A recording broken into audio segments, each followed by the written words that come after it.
Hello दोस्तों, मैं विराम फिजिक्स क्लास 12 में लेक्चर नंबर 16।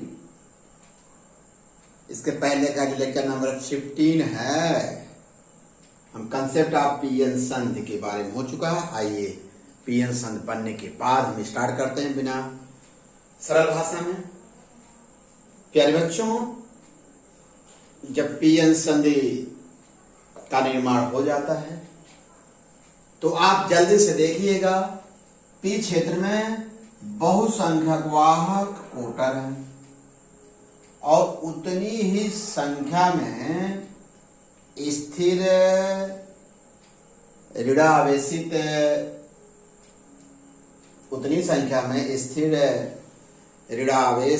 ऋण आयन है। अच्छी बात है। आप पी क्षेत्र में बहुसंख्यक कोटर हैं, अच्छी बात है, और एन क्षेत्र में अल्पसंख्यक कोटर है, ठीक। और उसी प्रकार एन क्षेत्र में बहुसंख्यक मुक्त इलेक्ट्रॉन है और बहुसंख्यक मुक्त इलेक्ट्रॉन है, और एन से माने पी क्षेत्र में अल्पसंख्यक वाहक मुक्त इलेक्ट्रॉन है। शब्द सुनिएगा प्यारे बच्चों एक बार पुनः। जैसे ही पीएन संधि का निर्माण हो जाता है तो देखिएगा कि पी क्षेत्र में बहुसंख्यक वाहक जो कोटर है, इनकी सांद्रता कंसंट्रेशन अधिक है। किसकी अपेक्षा? एन क्षेत्र के अल्पसंख्यक कोटरों की अपेक्षा। Clear cut concept. उसी प्रकार एन क्षेत्र के बहुसंख्यक मुक्त इलेक्ट्रॉनों की, एन क्षेत्र के बहुसंख्यक मेजॉरिटी कैरियर जो फ्री इलेक्ट्रॉन हैं, उनकी कंसंट्रेशन सांद्रता अधिक है, और पी क्षेत्र में जो अल्पसंख्यक मुक्त इलेक्ट्रॉन है, पी क्षेत्र में अल्पसंख्यक वाहक मुक्त इलेक्ट्रॉन की अपेक्षा। अच्छी बात, क्लियर कट हो गया। जैसे ही संधि का निर्माण होता है, साम्य स्थिति के लिए क्या कर सकते हैं? पी क्षेत्र के बहुसंख्यक वाहक, इनमें वाहकों की संख्या अधिक और एन क्षेत्र में बहुसंख्यक कोटर हैं। पी क्षेत्र के बहुसंख्यक वाहक कोटर एन क्षेत्र की ओर जाएं क्योंकि इनमें संख्या कम है। क्यों? साम्य स्थिति प्राप्त करने के लिए। इसी प्रकार एन क्षेत्र के मुक्त इलेक्ट्रॉन किधर जाएंगे? पी क्षेत्र, क्योंकि इसमें मुक्त इलेक्ट्रॉन कम है। माने इनका विसरण प्रारंभ हो जाता है सांद्रता के कारण, to difference of concentration, diffusion प्रारंभ हो जाता है, विसरण प्रारंभ। कभी कभी दिमाग में प्रश्न उठता है कि ऐसा क्यों हो रहा है। समझ गए, बहुसंख्यक वाहक की सांद्रता पी क्षेत्र में अधिक होती है, एन क्षेत्र में क्या होती है? अब माने जो कोटर है, बहुसंख्यक वाहक कोटर, इनकी सांद्रता अधिक होती है, एन क्षेत्र में कोटरों की संख्या क्या, इनकी सांद्रता कम होती है। साम्यावस्थित आने के लिए बहुसंख्यक कोटर जो होते हैं पी क्षेत्र के एन क्षेत्र में जाएंगे। क्लियर हो गया। फिर आपके दिमाग में एक प्रश्न उठता है, क्या उठता है कि सर आप क्यों कह रहे हैं कि ये क्यों नहीं जा रहे हैं दातान? अरे भाई, ये भारी होते, अचल होते, स्थिर होते, कहीं नहीं जाते, केवल आवेशवाहक ही संधि को पार करते हैं। अच्छा, जैसे ही संधि को ये पार करते हैं, कौन? जैसे एन क्षेत्र का इलेक्ट्रॉन जैसे ही संधि को पार करेगा, संधि के समीप एक स्थिर धनात्मक आयन को छोड़कर संधि को क्या कर जाएगा? पार कर जाएगा, और संधि के समीप एक स्थिर दाता आयन उपस्थित हो जाएंगे, स्थिर गति नहीं करेंगे। ठीक इसी प्रकार जैसे ही पे यहाँ आएगा, अपने पूरकों से क्या करेगा? संयोग करके अपने अपने पूरक से क्या करेगा? यहाँ तो जैसे ही इलेक्ट्रॉन यहाँ संधि को पार करके यहाँ आया, संधि के समीप एक स्थिर क्या बोलेंगे? स्थिर दाता आयन उपस्थित हो जाएंगे। और उसी प्रकार कोटर जब जाएंगे तो क्या करेगा? कोटर इधर जाएगा, इसमें देखिए, कोटर माने पॉजिटिव यहाँ चला गया, तो संधि के समीप क्या होगा? ग्राही स्थिर ऋण आयन को क्या कर देगा? यहाँ लीव करेगा संधि के समीप। ये स्थिर रहेंगे, ये गति नहीं करेंगे। जैसे कोटर संधि को पार करेगा, अपने पूरकों से मिलकर माने इलेक्ट्रॉनों से मिलकर क्या हो जाता है? पूरा इनका संयोजन हो जाता है। अच्छी बात, क्लियर हो गया प्यारे बच्चों। लेकिन एक चीज देख रहे हैं कि संधि के समीप क्या देख रहे हैं, यन क्षेत्र में एक लेयर बन जाता है, यन क्षेत्र में एक ऐसा भाग होता है संधि के समीप एक छोटा सा एक ऐसा परत बन जाती है जिसमें स्थिर धन आयन है और पी क्षेत्र में स्थिर ऋणायन। ये लेकिन एक गतिशील नहीं होते। इसका मतलब संधि के आर पार एक वैद्युत विभवांतर, अरे भाई स्थिर है, स्थिर आवेश हो गया, स्थिर धन आवेश हो गया, ये स्थिर ऋण आवेश, कोई चलनशील नहीं। इसका मतलब संधि के आर पार एक विभवांतर स्थापित हो जाएगा, ये धन विभव, ये ऋण विभव संधि के आर पार। जब विभवांतर हो जाएगा, इस विभवांतर के कारण संधि के आर पार एक आंतरिक वैद्युत क्षेत्र उत्पन्न हो जाएगा, जिसकी दिशा किधर होगी, वैद्युत क्षेत्र की दिशा हमेशा धन से, क्योंकि ये धनात्मक हो गया, ये क्या हो गया, ऋणात्मक हो गया। वैद्युत क्षेत्र की दिशा हमेशा आप जानते हैं ऋण किधर होती है, वैद्युत क्षेत्र धन आवेश से ऋण आवेश, अर्थात एक आंतरिक वैद्युत क्षेत्र EI स्थापित हो जाएगा।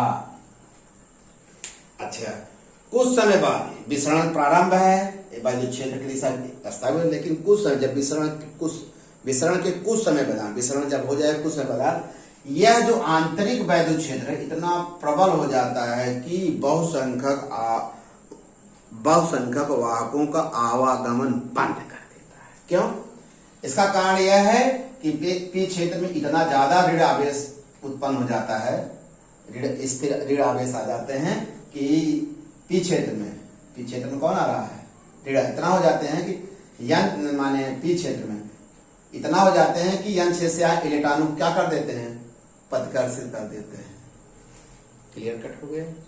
अब हो गया विसरण के बारे में क्लियर कर। आइए अब अवक्षय परत, बहुत इंपॉर्टेंट टॉपिक। इसका मतलब अवक्षय परत क्या है, संधि के समीप वह सूक्ष्म भाग जिसमें चलनशील आवेश वाहक नहीं होते, इतना एरिया, उसे क्या कहते हैं, डिप्लेशन लेयर कहते हैं। क्या कहते हैं, डिप्लेशन लेयर कहते हैं।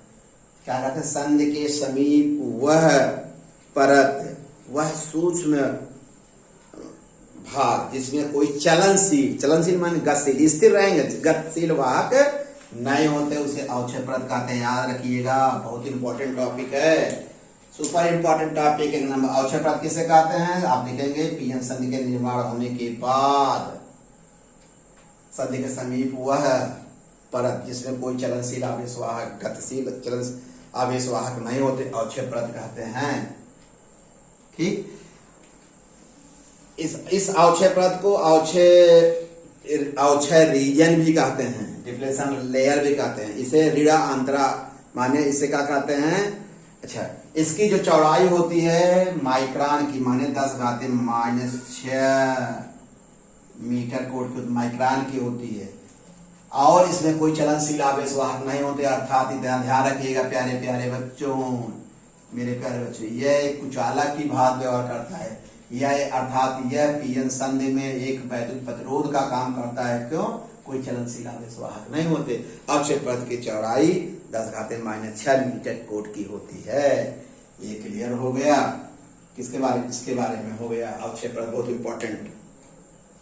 अगला पोटेंशियल बैरियर क्या है, इंपॉर्टेंट टॉपिक है, जल्दी से नोट करो, लिखो, हेडिंग बना लो। क्या है, साम्यावस्था में अवक्षय परत के सिरों के बीच के विभवांतर को क्या कहते हैं, पोटेंशियल बैरियर, विभव प्राचीर कहते हैं। और विभव प्राचीर का मान संधि में मिलाने वाले अपद्रव पदार्थों की मात्रा पर निर्भर करता है, ताप पर निर्भर करता है, क्रिस्टल की प्रकृति पर निर्भर करता है। और एक चीज जान लीजिए, विभव जर्मेनियम क्रिस्टल का पीएन संधि हो तो विभव प्राचीर का मान कितना होता है, 0.0 वोल्ट होता है। सिलिकॉन के लिए इतना वोल्ट होता है। किसका, विभव, एक प्रकार रोधक का काम करता है। कौन, विभव प्राचीर। अर्थात वैद्युत चालन के लिए जब इस अप्लाइड वोल्टेज में इससे नहीं तो विधारा का प्रवाह नहीं तो ये क्या कर देगा, आवेश को प्रवाहित होने नहीं देगा। ये बात की चर्चा है। अब ठीक है, ये होगा, इसके बारे में होगा, विभव प्राचीर हो गया। विभव आंतरिक वैद्युत क्षेत्र को ही क्या कहते हैं, आंतरिक वैद्युत क्षेत्र को क्या कहते हैं बेटा, प्राचीर वैद्युत क्षेत्र कहते हैं। एक और आपको पता है वैद्युत क्षेत्र विभवांतर तथा वैद्युत क्षेत्र की तीव्रता, इसकी अवक्षेप पथ की चौड़ाई, अगर ये इसको हम d मान लें, अवक्षेप पथ की चौड़ाई अगर d मान लें, तो आपको पता है कि विभव प्राचीर EI इक्वल टू होगा VB कहते अपॉन D। पढ़े हो ना बेटा? अरे यही पढ़े हो ना? ये सूत्र हो गए। अब चाहे तो आप निकाल सकते हो। अरे जर्मेनियम के लिए निकाल लो, जर्मेनियम के लिए EI का मान जल्दी से निकाल लो बेटा। किसके लिए? जर्मेनियम क्रिस्टल के लिए। इसका कितना है? 0.3 और ये 10⁻⁶ ये वोल्ट होता है, तो कितना हो जाएगा? 0.3 इंटू 10⁻+6 वोल्ट प्रति मीटर, यानी 3 इंटू 10 पावर कितना हो जाएगा बेटा? 5 वोल्ट प्रति मीटर। सही है ना? ये हो गया, कर लेंगे। यह पूरी बात हम बहुत ही जल्दी से आपको सिखा दी है, इसको तैयार करिएगा। ओके बेटा, धन्यवाद।